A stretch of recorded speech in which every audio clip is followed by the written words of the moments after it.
Nandito ako ngayon sa Los Baños para magbuko juice. Tapos pumunta ako ng Pagsanhan at syempre manghang-mangha pa din ako sa arko nila. Dumaan din ako dito sa may simbahan nila. And from here, nag-decide na ako na dumiretso ng Kaliraya. So tabi muna tayo para i-check ang motor. Ground clearance check mga boss. Ayan, pwede na. And tara, ride out na ulit tayo. So, aahon tayo ng Kaliraya. May kanya-kanya tayong dahilan kung bakit tayo bumabiyahe or bakit tayo nagmumotor.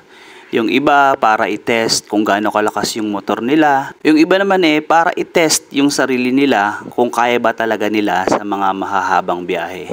Ako naman bumabiyahe, simple lang para lang mag-refresh ng sarili galing sa stress sa trabaho. Mamasyal at syempre lumanghap na rin ng sariwang hangin sa mga ganitong lugar. Isa itong Kaliraya sa mga paborito kong puntahan o pasyalan dahil ito yung isa sa malalapit na lugar sa amin kung saan maganda ang kalsada, maganda ang tanawin, at walang polusyon. At munti ko nang makalimutang sabihin, walang humps dito.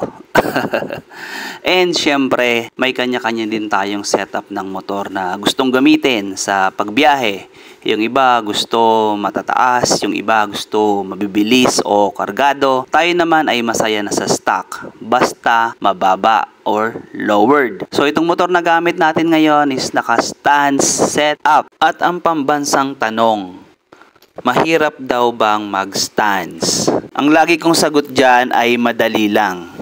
Okay? Ang pagbibuild ng stance ay depende kung saan mo gagamitin yung motor.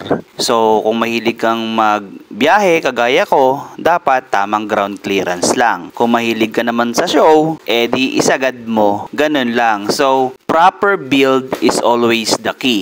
Okay? Dapat yung build ng motor mo is nakadepende kung paano mo gagamitin yung motor. Ang dami ko na naman sinabi. Nandito na pala tayo sa taas. Alright, tabi muna tayo dito. Tabay ng konti and let's enjoy the view. Sound trip mag-isa tapos chill vibes. Alisin sa katawan mo yung bad side. Mag-isip ng positibo, sulitin ang time. Damahin magandang hangin, enjoying ng ride. Ikay magpakalayo, hanapin mo ang peace. Iwas ka sa mga taong ikay dinidis. Hayaan mo, wag pilitin, iwasan ang please. Di mo na yung kasalanan kung may nainis. Tuloy ka na lang sa biyahe. Magsikap ang abutin yung malaking imahe. Musika na pampachill, parang minasahe. So nag-drive lang tayo, dire-diretso lang. Tapos dito sa kaliwa nito, tumambay lang tayo dyan saglit. Nagpahangin, tumambay, nag-emote. Ayan, napakaganda talaga ng lugar na to. So kung mapapasyal kayo dito mga boss sa Laguna, pasyalan nyo din tong Kaliraya. So presko dito, maganda ang kalsada and may enjoy nyo. Ngayon naman, papakita ko kayo ng walang iba kundi kapirasong montage. All about me, that's the energy. That's that lemon pepper thing, I'm a 10-piece baby. Bedroom fully in a bando. He gon' make it flip, do it with no handles. Never switching sides, only switching angles. Ooh, we go